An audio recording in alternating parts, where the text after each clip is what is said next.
I never thought I would be the kind of woman who lost control of her own life. I always prided myself on my independence, my ability to keep things running, to keep my family together, to keep my home warm and welcoming. My name is Marianne Loren, and for 74 years, I lived in the same house on the outskirts of Lynn, a house that was more than just bricks and mortar. It was the place where I became a wife, a mother, a widow, and, I thought, the keeper of my own destiny. The house was old, with creaking floorboards and a garden that Henry, my late husband, had filled with roses and apple trees. Every spring, the air would fill with the scent of blossoms, and I would open all the windows to let the breeze carry it through every room. I loved that house. I loved the way the morning sun lit up the kitchen, the way the rain sounded on the roof at night, the way the garden looked after a summer storm. I loved the memories it held, the laughter of my children, Elise and Paul, the quiet evenings with Henry, the birthdays, the holidays, the ordinary days that made up a life. I was never rich, but I was content. I had my routines: coffee in the morning, a walk through the garden, a trip to the market on Thursdays, a phone call with Lisa every Sunday. Paul lived in Paris, busy with his work and his young family, but he called when he could. Elise lived closer, in a small apartment with her 2 children, and she visited often, sometimes bringing the grandchildren, sometimes just herself, tired and in need of a cup of tea and a listening ear. I knew I was getting older. My knees ached in the winter, and my hands weren't as steady as they used to be, but I managed. I took pride in managing. I kept the house clean, the bills paid, the garden tended. I cooked for myself, baked bread on Sundays, made jam from the apricots that grew on the tree by the back fence. I was careful, always careful, but I refused to let fear rule my life. It was a Tuesday morning in late April when everything changed. I woke early, as I always did, and made myself a cup of coffee. The sky was clear, the air cool and fresh. I opened the kitchen window and listened to the birds singing in the garden. I felt good, better than I had in weeks. I decided to make pancakes for breakfast, a small treat for myself, as I reached for the flour. I remembered the jar of apricot jam on the top shelf of the pantry. I had made it last summer, and there was only 1 jar left. I wanted it for my pancakes. I should have waited, should have used the step stool with the handle, but it was in the shed, and I didn't want to go outside in my slippers, so I dragged the old wooden stool over, the one Henry had made for the children when they were small, and climbed up, reaching for the jar. I remember the way the stool wobbled beneath me, the way my heart leaped in my chest. I remember the sound of the jar clinking against the shelf, the sudden, sickening lurch as the stool tipped, and then nothing, just darkness. When I opened my eyes, I was in a hospital bed, the world bright and blurry, my hip throbbing with pain. The first face I saw was Elise, her brow furrowed with worry and something else, impatience, maybe, or fear. "Maman, you scared us," she said, her voice tight. "You can't do these things alone anymore." I tried to smile, to reassure her, but my mouth felt dry and my words came out thin. "It was just a little fall. I'll be fine." She shook her head, brushing a strand of hair behind her ear. "You broke your hip, Maman. The doctors say you need to rest. Paul is coming down from Paris tomorrow." Paul, my son, always so busy, always with one foot out the door. I pictured him in his office, frowning at his phone, and felt a pang of guilt for being an inconvenience. The days in the hospital blurred together. Nurses came and went, checking my vitals, bringing me meals I barely touched. Elise visited every day, her face growing more tired, her patience thinner. She brought me books, magazines, a new nightgown with tiny blue flowers. She talked about her children, her job, the repairs needed on her own house. But there was a distance in her eyes, a sense of calculation I hadn't noticed before. Paul arrived on the 3rd day, all brisk efficiency and clipped sentences. "We need to talk about what happens next, Maman. You can't go back to living alone. It's not safe." I wanted to argue, to insist that I could manage, that I'd been taking care of myself for years, but the pain in my hip was sharp, and the thought of climbing the stairs, of cooking and cleaning and tending the garden, felt suddenly impossible. "We'll find a solution," Elise said, squeezing my hand, "just until you're better." I nodded, too tired to fight. I told myself it was temporary, that I'd be home soon, that this was just a bump in the road, but somewhere deep inside, a small voice whispered that things would never be the same. The day I was discharged, Elise arrived with a suitcase and a forced smile. "I've found a place for you, Mamang. It's lovely, bright, clean, with a garden. You'll have your own room, and the staff are wonderful." I tried to protest, but she was already packing my things, talking over me, making decisions as if I were a child. The taxi ride to the nursing home was silent, the city rolling past in a blur of gray and green. I pressed my forehead to the window, trying to memorize the streets, the trees, the sky, anything to hold on to the life I was leaving behind. When we arrived, a nurse greeted us with a practiced smile. "Welcome, Madame Laurent. We're so glad to have you." I wanted to scream, to run, to beg Elise to take me home, but my body was weak, my spirit weaker, and all I could do was follow her down the hallway, past doors with names I didn't recognize, into a room that smelled of lavender and antiseptic. "This is just for a little while, Mamang," Elise said, arranging my things on the dresser, "until you're back on your feet." I nodded, swallowing the lump in my throat. I watched her leave, her heels clicking down the hall, and felt the first true wave of fear wash over me. I was alone, and for the first time in my life, I didn't know how to find my way back. The first night in the nursing home, I barely slept. The bed was too soft, the sheets smelled of bleach, and every sound seemed magnified: the distant hum of a television, the shuffle of slippers in the hallway, the soft moan of someone crying in the next room.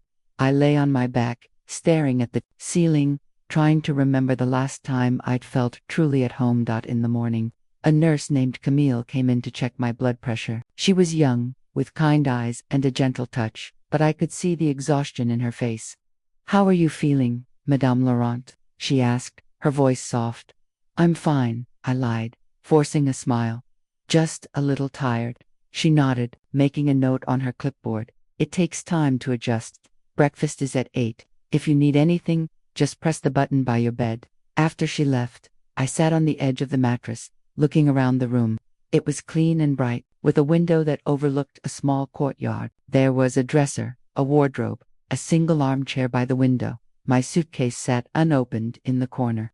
I felt like a guest in someone else's life. I tried to settle into the routine: meals at the same time every day, medication after breakfast, and dinner, a short walk in the garden if the weather was good. The other residents moved through the halls in slow, shuffling lines, their faces blank or bewildered. Some sat in the common room, staring at the television or dozing in their chairs. Others never left their rooms. I missed my house. I missed the creak of the floorboards, the smell of coffee in the morning, the way the sunlight fell across the kitchen table. I missed my garden, the roses Henry had planted for me, the sound of birds in the apple tree. I missed the feeling of being needed, of having a purpose. Elise visited every few days, always in a rush. She brought me small things: new nightgown, a box of chocolates, a magazine she thought I'd like. She talked about her children, her job, the repairs needed on her own house. But she never stayed long. There was always somewhere else she needed to be. One afternoon, I asked her, "When can I go home?" She hesitated, smoothing the blanket. "On my lap soon, Mamang. The doctors say you need more time to recover. It's safer here, for now." I wanted to believe her. I wanted to trust that she knew what was best. But as the days turned into weeks, and then months, I began to realize that for now might mean forever. Paul called from Paris, his voice brisk and businesslike. "You're in good hands, Mamang. Try to make the best of it." I tried, I really did. I joined the knitting circle, even though my hands ached. I went to the exercise class. Even though I hated the music, I smiled at the other residents, tried to remember their names, tried to find something, anything to hold on to. But every night, as I lay in bed, I felt the weight of loss pressing down on me. My home, my independence, my life gone, just like that. If you're still here, please don't forget to subscribe to Myla Stories. I share stories that come straight from the heart. One morning, Camille found me crying by the window. She sat beside me, her hand warm on my shoulder. "It's hard, I know," she said, "but you're not alone. We're here for you." I nodded, wiping my eyes. I wanted to believe her. I wanted to feel less alone. But the truth was, I'd never felt so far from home. The days at Residence Les Jardins began to blend together, each one marked by the same routines, the same faces, the same quiet ache of longing. I tried to keep myself busy, to find small comforts in the rhythm of the place, but nothing felt real, nothing felt like mine. Breakfast was served at 8 sharp, a parade of white plates and lukewarm coffee. I sat at a table with 3 other women, Madame Dupont, who wore pearls and never spoke, Lucy, who hummed old songs under her breath, and Helene, who had a sharp tongue and a sharper memory. Helene was the only one who seemed to notice me. "You're new," she said on my second morning, eyeing me over her tea. "Don't worry, you'll get used to it. Or you won't. Either way, the days go by." I tried to smile, but it felt like a lie. "I'm just here until I get better," I said, more to myself than to her. She snorted. That's what we all thought. After breakfast, there was exercise in the common room, gentle stretches, led by a young woman with a bright voice and tired eyes. I moved through the motions, my body stiff and uncooperative, my mind elsewhere. I thought of my garden, the way the earth felt cool and alive beneath my hands, the satisfaction of coaxing new life from old soil. Here, everything was artificial plastic plants, piped in music, the scent of disinfectant masking the faint, persistent odor of age and loss. Elise visited twice that first week, always in a hurry, always with a list of things to do. She brought me a new cardigan, a tin of butter cookies, a stack of magazines. She asked about my hip, about the food, about the staff. She never asked how I was feeling. Not really. She never stayed long. "I'm sorry, Maman," she said, glancing at her watch. "The children have piano lessons, and I have a meeting. I'll come again soon." I wanted to ask her to stay, to sit with me, to talk about something, anything other than logistics and appointments, but the words caught in my throat, and I watched her walk away, her heels clicking down the hallway, her perfume lingering in the air. Paul called from Paris, his voice distant and distracted. "You're in good hands, Maman. Try to make the best of it. I'll come visit when I can." I tried to believe him. I tried to believe all of them.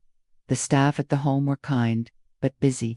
Camille, the nurse with the gentle hands, was the only one who seemed to see me. She would stop by in the afternoons, sometimes just to chat, sometimes to check my blood pressure, or bring me a cup of tea. "How are you settling in, Madame Laurent?" she asked one day, her eyes warm. "I'm managing," I said, forcing a smile. "It's just different." She nodded, her face soft with understanding. "It takes time. If you need anything, just ask." I wanted to ask for my life back. I wanted to ask for my house, my garden, my independence. But I said nothing. The days passed slowly. I tried to fill them with small rituals, reading in the armchair by the window, writing letters to Elise and Paul, knitting scarves I had no one to give to awash the other residents, their lives reduced to a handful of possessions, a few faded photographs, a name on a door. I wondered if this was all that was left for me. One afternoon, I asked Camille if she could help me call Elise. I hadn't seen my daughter in nearly 2 weeks, and the ache of missing her was starting to feel like a physical pain. Camille dialed the number and handed me the phone. I listened to it ring, my heart pounding. When Elise answered, her voice was rushed, distracted. "Maman, is everything all right?" "I just wanted to hear your voice," I said, trying to keep the tremor out of my words. "I miss you." She sighed. "I know, Maman. I've just been so busy. The kids have exams, and work is a nightmare. I'll try to come this weekend." All right, I said, though I knew she probably wouldn't. After I hung up, I sat by the window and watched the rain streak down the glass. I thought about the house, my house, and wondered if the roses were blooming, if the new owners had kept the old swing Henry built for the children. I wondered if anyone missed me, or if I had already become just another story people told each other in passing. That night, I dreamed of the kitchen. I was standing at the stove, stirring a pot of soup, the smell of garlic and thyme filling the air. Henry was at the table, reading the newspaper, and the children were laughing in the garden. I woke up with tears on my cheeks, the ache of longing so sharp it took my breath away. The next morning, I asked Camille if she could bring me some of my things from home, just a few books, maybe a photo album, I said, something to make this place feel less empty. She hesitated, her eyes soft with sympathy. "I'll ask your daughter, Madame Laurent. I'm sure she'll bring them next time she visits." But Elise didn't come that weekend, or the one after. Instead, she sent a text. Camille read it to me, her voice careful and neutral. "Maman, I'm sorry. Things are complicated right now. I'll bring your things soon. Love, Elise." I tried to be patient. I told myself she was busy, that she was doing her best. But a part of me wondered if she was avoiding me, if she was afraid of what I might ask. One afternoon, As I was sitting in the common room, I overheard two women talking in low voices. Did you hear about Madame Laurent? Her daughter sold her house. Got a good price. Too poor thing. She doesn't even know. The words hit me like a slap. I felt the blood drain from my face, my hands trembling in my lap. I wanted to stand up, to shout, to demand the truth, but I just sat there, frozen, as the world spun around me. That evening, when Camille came to check on me, I asked her, "Is it true? Did my daughter sell my house?" She looked startled, then sad. "I'm not sure, Madame Laurent. Maybe you should talk to your family." I nodded, but I already knew. The truth was there, in the empty promises, the missing visits, the way Elise's eyes slid away from mine whenever I asked about home. That night, I didn't sleep. I lay in bed, staring at the ceiling, replaying every conversation, every small lie, every moment I'd let myself believe that this was temporary. I realized, with a cold clarity, that I wasn't going home. My house was gone. My life, as I'd known it, was over. If you're still here, please don't forget to subscribe to Myla Stories. I share stories that come straight from the heart. The next morning, I didn't get out of bed. I let the hours pass, the world moving on without me. Camille brought my breakfast, her eyes full of worry, but I couldn't eat. I felt hollow, emptied out, as if everything that mattered had been taken from me. I thought about calling Elise, about demanding answers, but I was afraid of what she might say. I was afraid of hearing the finality in her voice, the confirmation that I had been left behind. Instead, I closed my eyes and tried to remember the sound of the wind in the apple trees, the warmth of sunlight on the kitchen floor, the laughter of my children when they were small. I held on to those memories, letting them fill the empty spaces inside me. But even memories can't keep you warm forever. The days after I overheard the women in the common room felt like a slow, cold unraveling. I moved through the routines of residence, less startings, as if I were underwater, everything muffled and distant.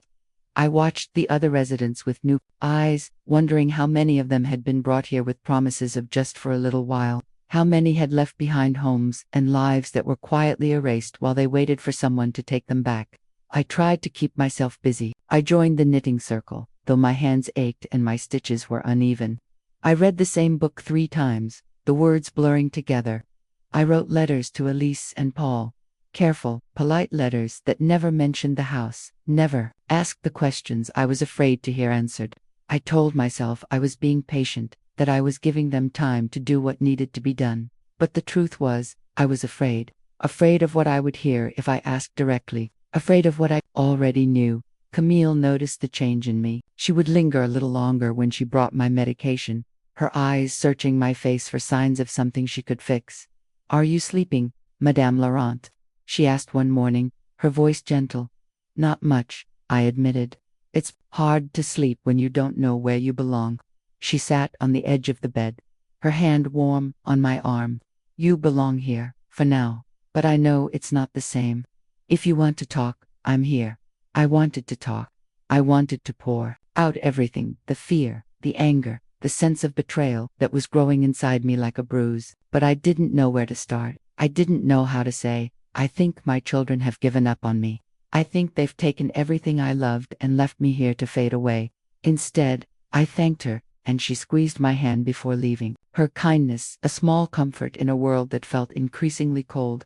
The next time Elise visited, I tried to bring up the house. We sat in the small lounge by the window, the afternoon sun slanting across the floor. She brought me a new scarf, soft and blue, and a box of my favorite tea. "How are the children?" I asked, trying to sound casual. "They're fine, busy, with school, you know how it is, and the house. Have you been by to check on the garden? The roses should be blooming now." She hesitated, her eyes flicking away from mine. "I haven't had time, Mamang. Things have been complicated." I took a deep breath, my heart pounding. "Elise, I need to know. Is the house still there? Is it still mine?" She looked at me then, really looked at me, and I saw something in her face. Guilt, fear, maybe even relief. She reached for my hand, her grip tight. "Mamang, I'm sorry. We had to sell the house. It was too much for you to manage, and we needed the money for your care. It's all in a trust, for you. I thought it was the best thing." The words hit me like a blow. I felt the air leave my lungs, my vision narrowing to a pinprick. I wanted to scream, to demand she take it back, to beg her to undo what she had done, but I just sat there, numb, as she explained the details, the papers she had signed, the things she had packed or given away, the new family living in my home. "I'm sorry, Mamang," she said again, her voice breaking. I didn't know what else to do. I pulled my hand away, unable to look at her. "You should have asked me. You should have let me decide." She started to cry, silent tears slipping down her cheeks. "I thought I was helping. I thought you'd be safer here." I turned to the window, watching the world outside, the cars passing, the children playing in the park across the street. I felt old, older than I had ever felt before. I felt invisible. After she left, I sat in the lounge for a long time, staring at nothing. I thought about all the things I had lost, not just the house, but the sense of belonging, the feeling of being needed, the illusion that I was still in control of my own life. That night, I didn't eat dinner. I lay in bed, listening to the sounds of the home, the clatter of dishes, the murmur of voices, the distant hum of the television. I thought about Henry, about the life we had built together, about the promise we had made to each other to never let go of what mattered most. I wondered what he would say if he could see me now. The next morning, Camille found me sitting by the window, my eyes red from crying. "She told you, didn't she?" Camille asked softly. I nodded, unable to speak. She sat beside me, her presence a comfort. "It's not fair, what happened, but you're still here, you're still you."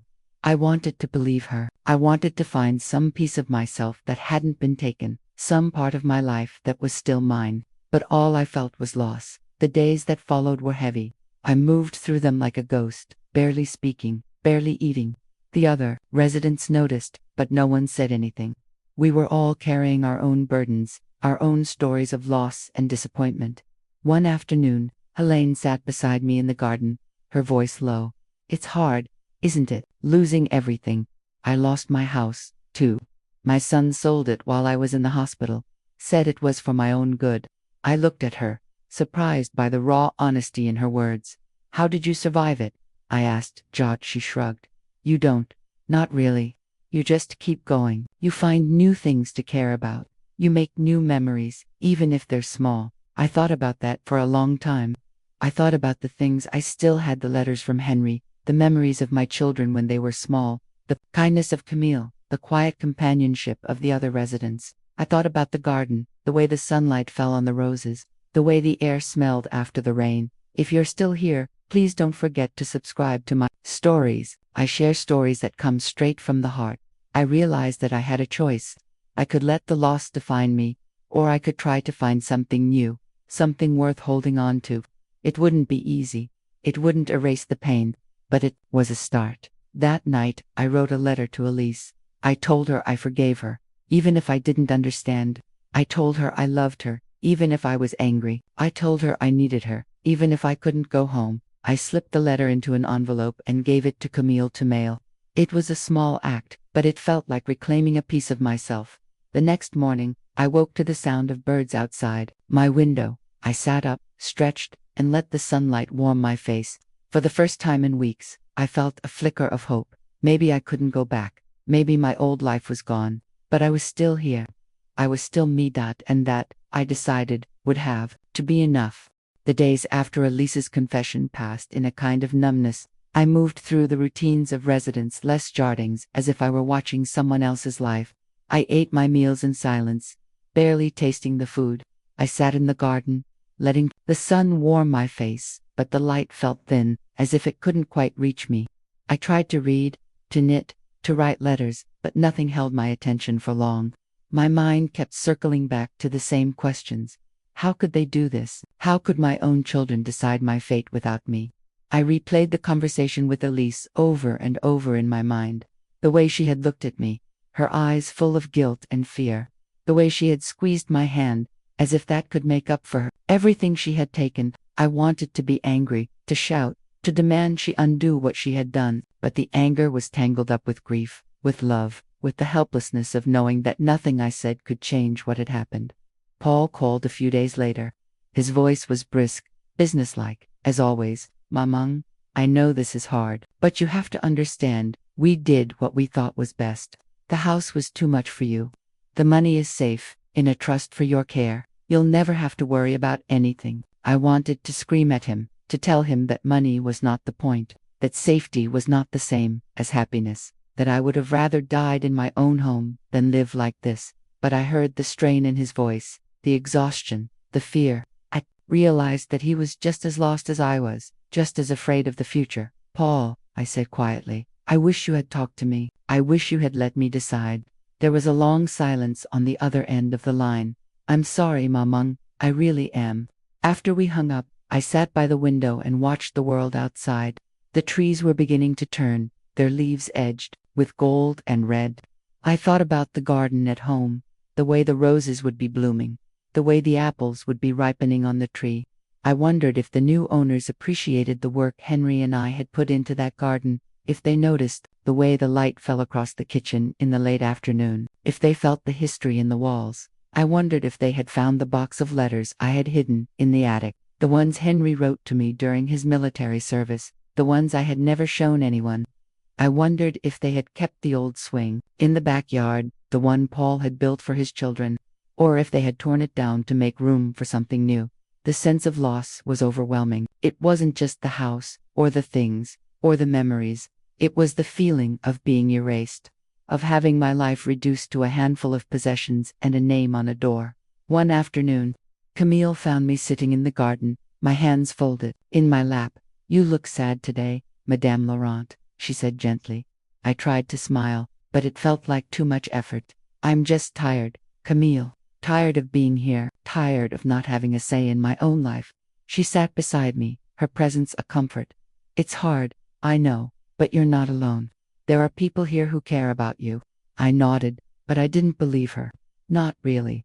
That evening, I decided to call Lisa. I needed to hear her voice, to try to understand why she had done what she had done.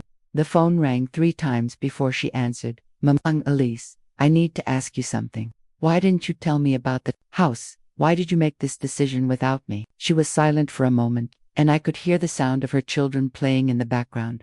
I was scared, Mamang.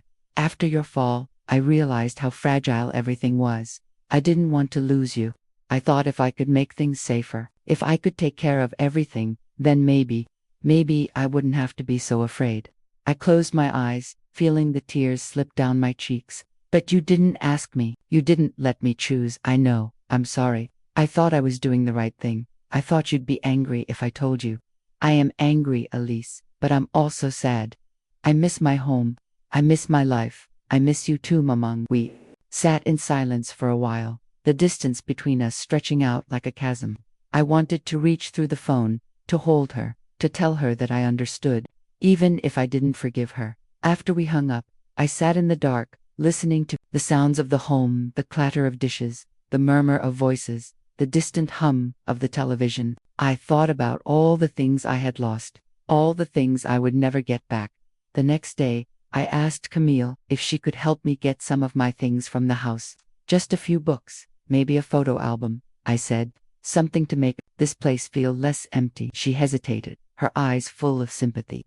I'll ask your daughter, Madame Laurent. I'm sure she'll bring them next time she visits.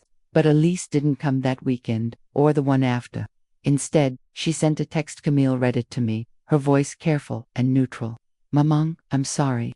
Things are complicated right now. I'll bring your things soon. Love, Elise. I tried to be patient. I told myself she was busy, that she was doing her best. But a part of me wondered if she was avoiding me, if she was afraid of what I might ask.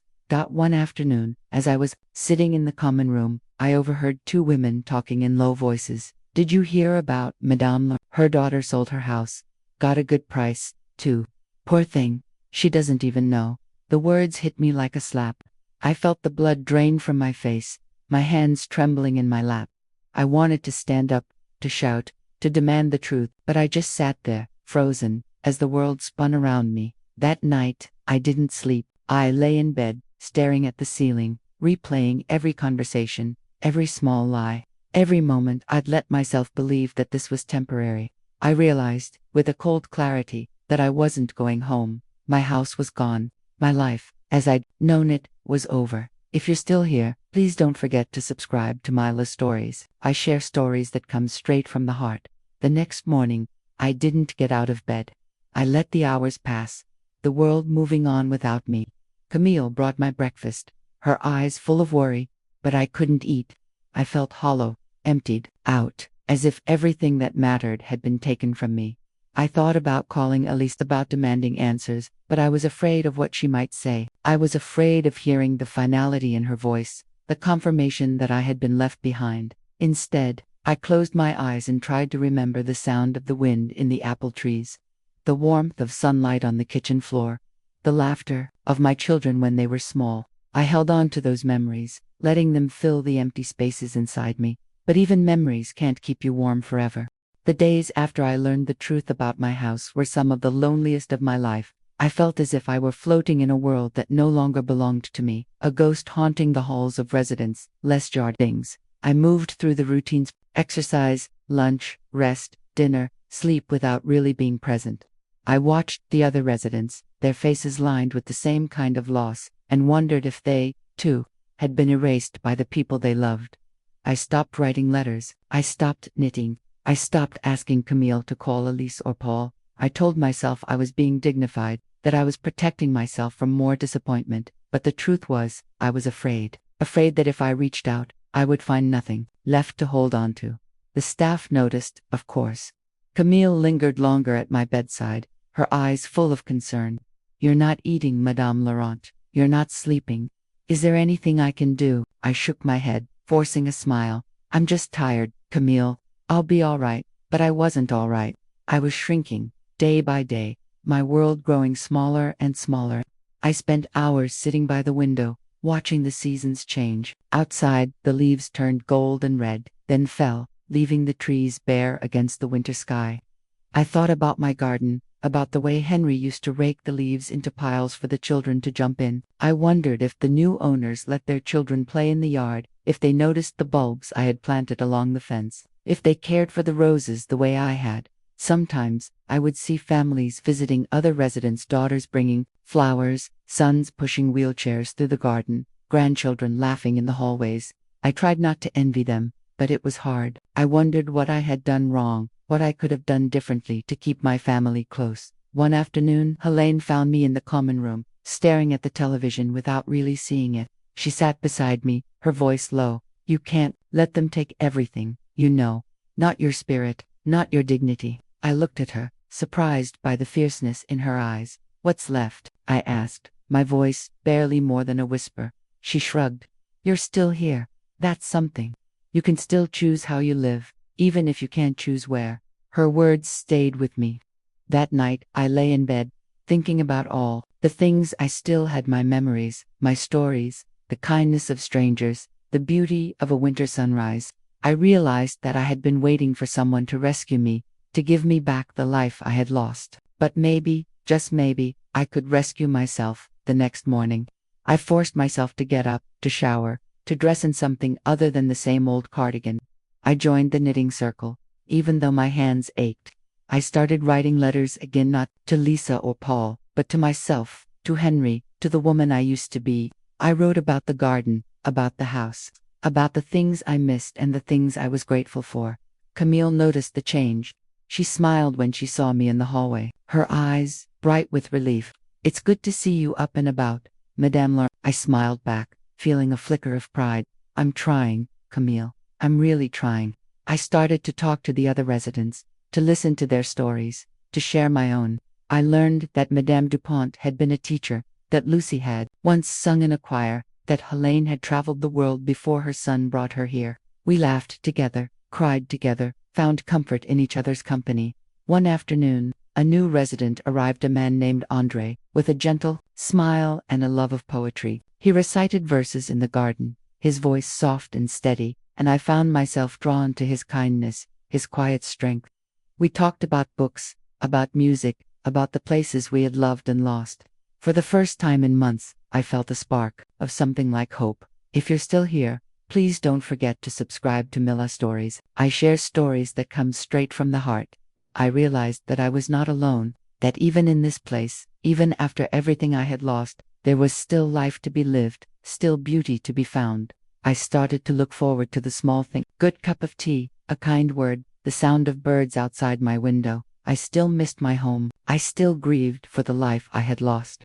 But I was learning to let go, to find meaning in the present, to build something new from the pieces that remained. One evening, as I sat in the garden with Andre, watching the sun set over the rooftops, I felt a sense of peace I hadn't known in a long time. I realized that I was still here, still myself, still capable of love and joy and forgiveness, and that, I decided, was enough. Winter settled over Residence Les Jardins with a quiet persistence. The days grew short and gray, the garden bare except for the stubborn green of the boxwood hedges. I watched the world from my window, the glass fogging with my breath, and tried to remember that spring would come again. It always had, even after the hardest winters. I found myself thinking more and more about the past. I wrote letters to Henry in my mind, telling him about the days here, about the people I was meeting, about the ache of missing him, and the house we'd built together. Sometimes, I would close my eyes and imagine him sitting beside me, his hand warm in mine, his voice gentle and steady. I wondered what he would say if he could see me now. I wondered if he would be proud of how I was trying to carry on. Andre became a regular companion. He had a way of making the ordinary seem interesting. Story about a bird at the feeder, a memory of a childhood summer, a poem recited softly as we sat in the garden, bundled in our coats. He never asked about my family, never pressed for details about my life before. Instead, he listened when I wanted to talk, and sat quietly with me when I did in single quotes one afternoon. As we watched the first snowflakes drift down, Andre turned to me and said, "You know, Marianne, I think we're all just looking for someone to listen, someone to remember who we were before all this."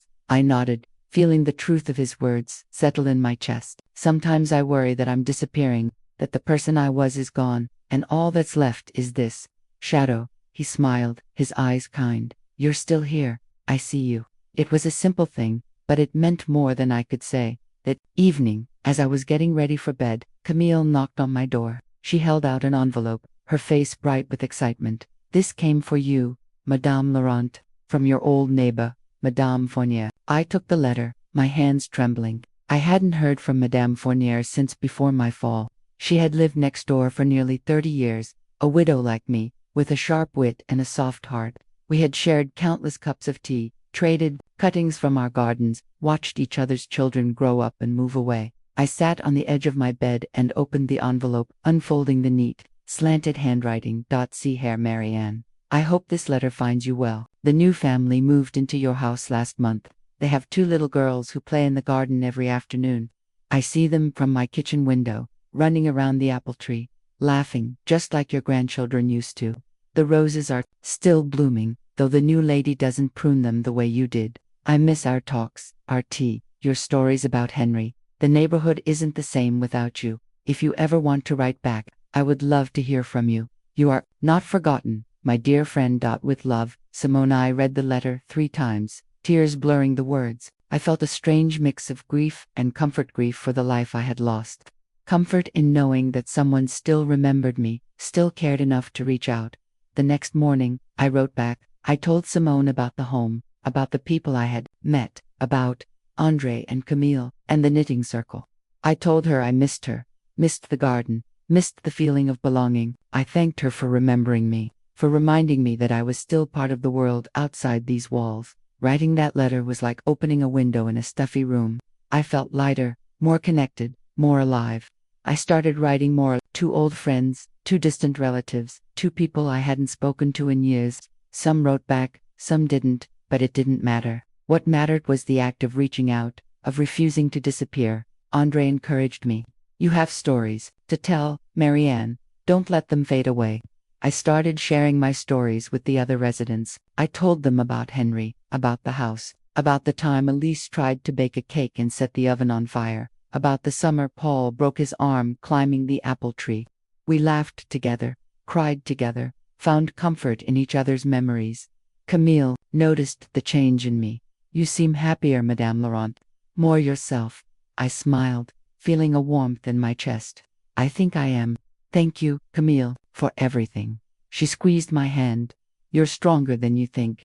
If you're still here, please don't forget to subscribe to Myla Stories. I share stories that come straight from the heart." Spring came slowly, the days growing longer, the air warmer. I planted herbs in pots on the windowsill, filling my room with the scent of basil and thyme. Andre and I spent more time in the garden, watching the world come back to life.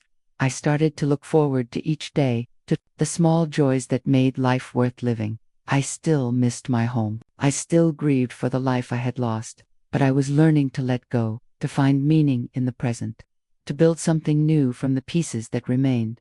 One afternoon, as I sat in the garden with Andre, watching the sun set over the rooftops, I felt a sense of peace I hadn't known in a long time. I realized that I was still here, still myself, still capable of love and joy and forgiveness, and that, I decided, was enough. Spring arrived at Residence Les Jardins in slow, careful steps. The first sign was the light softer, warmer, lingering a little longer each evening. Then came the birds, their songs weaving through the open windows, waking us from the long hush of winter. I found myself rising earlier, drawn to the promise of something new. I would sit by the window with my tea, watching the garden come back to life, the daffodils pushing up through the earth, the cherry tree dusting the air with pink petals. I was changing. The letter from Simone had been a turning point, a gentle reminder that I was not invisible, not forgotten. I wrote to her every week, sharing stories of my days, the people I was meeting, the small victories and setbacks that made up my new life. She wrote back with news of the neighborhood, the children playing in my old garden, the roses blooming despite their neglect. Her words were a lifeline, a thread connecting me to the world I had lost. I started to reach out to others, too. I wrote to my cousin in Marseille, to an old friend from school, to my goddaughter in Bordeaux. Some letters went unanswered, but others brought replies, short notes, postcards, even a photograph or two. Each one was a reminder that my life had mattered, that I had left traces in the hearts of others. Andre became my closest friend. We spent hours together in the garden, talking about everything and nothing. He told me about his childhood in Normandy, about his years as a teacher, about the wife he had lost to cancer.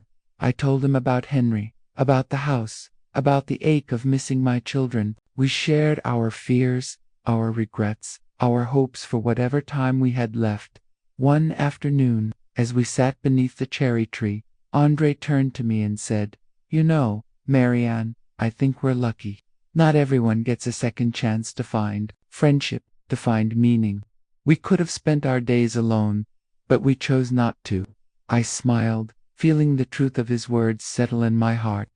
I never thought I would find this kind of connection again. I thought my life was over when I came here. He reached for my hand, his touch warm and steady. "It's never over, not until we decide it is." That night, I lay in bed and thought about all the ways I had rebuilt myself since coming to Residence Les Jardins. I had learned to let go of the past, to forgive my children, to find joy in small things. I had learned to ask for help, to accept kindness, to offer it in return. I had learned that dignity was not something others could give or take away. It was something I carried inside me, something I could choose every day. The staff noticed the change in me. Camille would stop by my room just to chat, to share a story about her son, to ask for advice about her garden.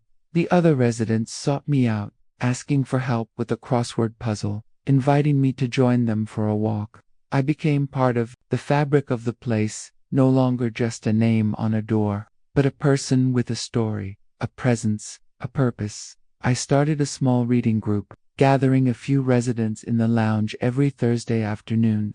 We read poetry, short stories, even a novel or two. We took turns reading aloud, our voices weaving together, filling the room with laughter and tears. For an hour each week, we were not old, not forgotten, not waiting for the end. We were alive, engaged, connected. One Thursday, as we finished a chapter of a novel, Helene looked at me and said, "You know, Marianne, you've made this place feel like home." Her words brought tears to my eyes. I realized that, in my own way, I had created something new, a community, a sense of belonging, a place where we could all be seen and heard. If you're still here, please don't forget to subscribe to my stories. I share stories that come straight from the heart.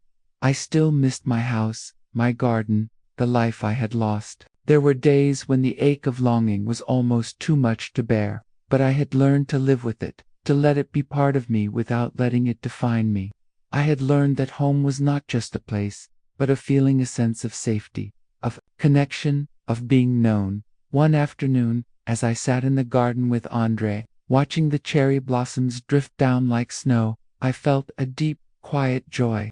I realized that I was not just surviving, I was living. I was building something new, something beautiful, out of the pieces of my old life. I thought of Henry, of the promise we had made to each other to never let go of what mattered most. I realized that I was keeping that promise in my own way. I was holding on to love, to hope, to the belief that life could still surprise me, and that, I decided, was enough. Summer arrived at Residence Les Jardins with a quiet, golden warmth. The garden was alive with color roses, lavender, and the cheerful yellow of sunflowers planted by the staff.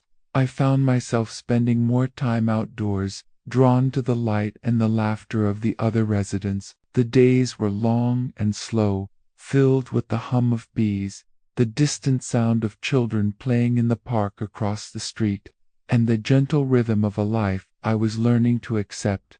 My friendship with Andre deepened. We became each other's confidants, sharing secrets and dreams, fears and memories. Sometimes we would sit in the shade of the old cherry tree, reading aloud to each other or simply enjoying the silence. Other times we would walk the garden path, Andre's arms steadying me when my hip ached, my hand finding his when the world felt too big. One afternoon, as we watched the clouds drift across the sky, Andre turned to me and said, "Do you ever think about what you would do if you could go back? If you could change anything?" I thought for a moment, the question settling in my heart. I used to replay every decision, every moment, wondering what I could have done differently. But now, I think I've made peace with it. I can't change the past. All I can do is choose how I live now. He smiled, his eyes soft. That's wisdom, Marianne. Hard-earned, but worth it. I realized he was right. I had spent so much time mourning what I had lost that I had almost missed what I had gained: a new sense of self, a new community, a new kind of love. My relationship with Lisa and Paul began to shift. After months of silence, Lisa started visiting more often. At first, our conversations were awkward, filled with apologies and unfinished sentences, but slowly, we began to find our way back to each other. One afternoon, she brought her children to visit. They ran through the garden, their laughter echoing off the walls, their energy a balm to my weary heart. Elise sat beside me on the bench, her hands folded in her lap. "I'm sorry, Mama," she said quietly. "I know I hurt you. I thought I was doing the right thing, but I see now that I should have listened. I should have let you decide." I reached for her hand, squeezing it gently. "We all make mistakes, Elise. I forgive you. I just want us to move forward, together." She nodded, tears in her eyes. "I want that too." Paul called more often, his voice softer, less hurried. He sent photos of his children, stories of their adventures in Paris. He apologized, too, in his own way, sending books he thought I would like, asking for advice about his garden, sharing memories of our old home.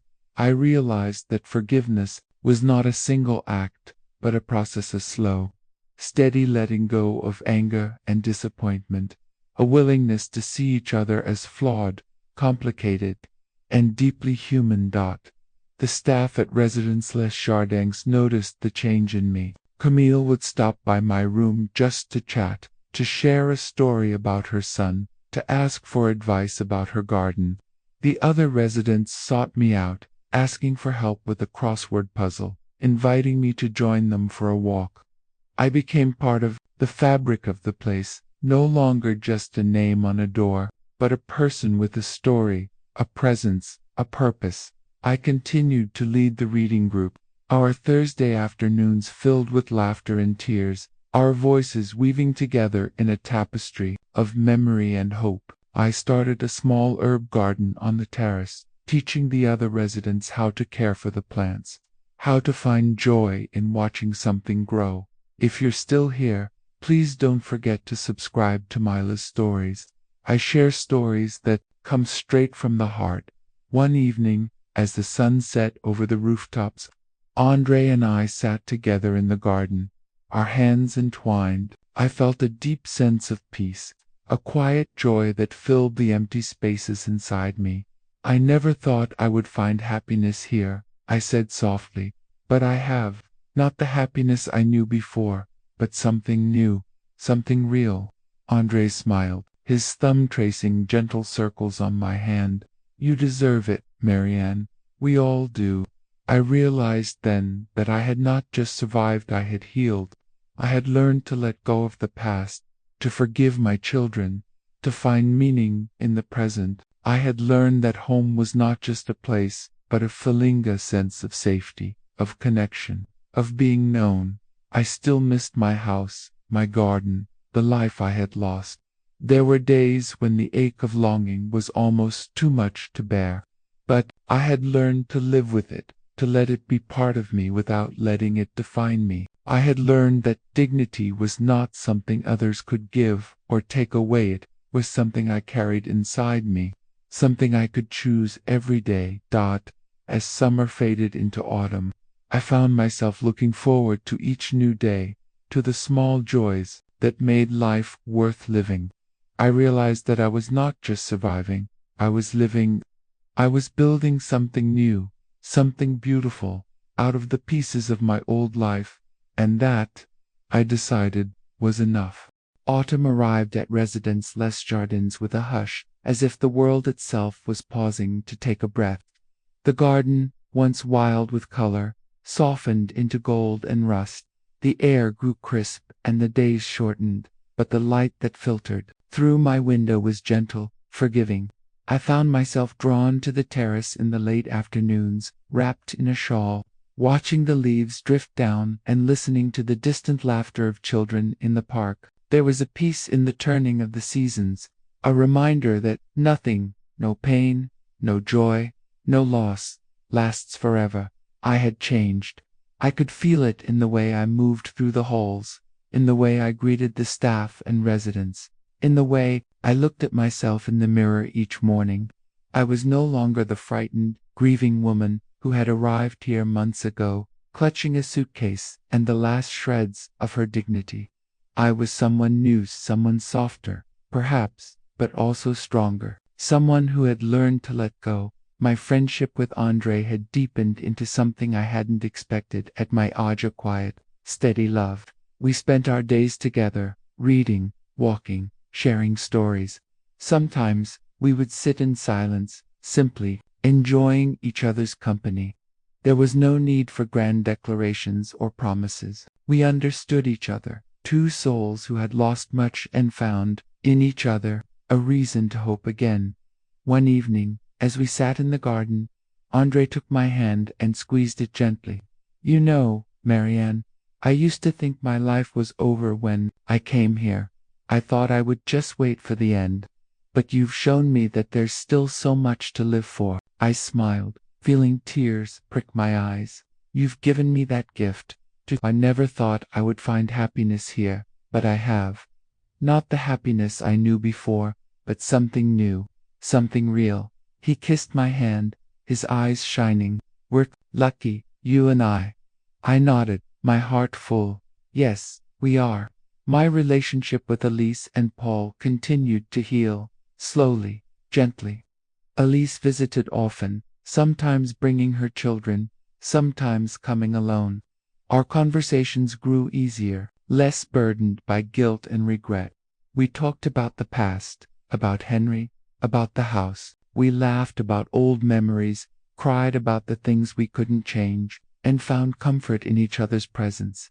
One afternoon, as we sat together in the garden, Elise turned to me, her eyes serious. Maman, do you hate me for what I did, for selling the house? I took her hand, holding it tightly. No, Elise, I was angry. Yes, I was hurt. But I understand now. You were scared. You wanted to protect me. I forgive you. I love you. She wept then, her head on my shoulder, and I held her the way I had when she was a child. In that moment, I felt the last of my resentment melt away, replaced by a deep, abiding love. Paul called more often, his voice softer, more present. He sent photos of his children, stories of their adventures in Paris. He apologized, too, in his own way, sending books he thought I would like, asking for advice about his garden, sharing memories of our old home. I realized that forgiveness was not a single act, but a process of slow, steady letting go of anger and disappointment, a willingness to see each other as flawed, complicated, and deeply human. The staff at Residence Les Jardins became like family. Camille, who had been my anchor in those first difficult months, was now a friend. She would stop by my room just to chat, to share a story about her son, to ask for advice about her garden. The other residents sought me out, asking for help with a crossword puzzle, inviting me to join them for a walk. I became part of the fabric of the place, no longer just a name on a door, but a person with a story, a presence, a purpose. I continued to lead the reading group, our Thursday afternoons filled with laughter and tears, our voices weaving together in a tapestry of memory and hope. I started a small herb garden on the terrace, teaching the other residents how to care for the plants, how to find joy in watching something grow. One day, as I was tending the herbs, a young woman approached me. She was new, her face pale with worry, her hands trembling as she pushed her mother's wheelchair. "Excuse me," she said, her voice barely above a whisper. "My mother just moved in. She's having a hard time adjusting. Do you have any advice?" I smiled, remembering my own first days here. "Be patient, listen, let her grieve, and remind her that she's still herself, no matter where she is." The young woman nodded, tears in her eyes. "Thank you." I watched as she wheeled her mother into the garden, and I felt a surge of pride. I had become someone others looked to for comfort, for wisdom, for hope. I had rebuilt my life, piece by piece, and in doing so, I had found a new kind of home. If you're still here, please don't forget to subscribe to Myla Stories. I share stories that come straight from the heart. As the days grew shorter and the air turned cool, I found myself reflecting on all that had happened. I thought about the house I had lost, the life I had left behind, the pain of betrayal, and the slow, hard work of forgiveness. I thought about the friends I had made, the love I had found, the sense of purpose that had returned to me.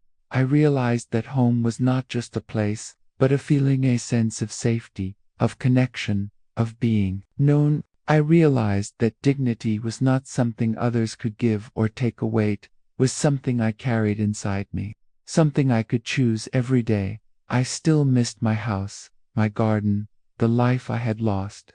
There were days when the ache of longing was almost too much to bear, but I had learned to live with it, to let it be part of me without letting it define me. I had learned that healing was not about forgetting, but about making peace with the past, about choosing to move forward even when it was hard.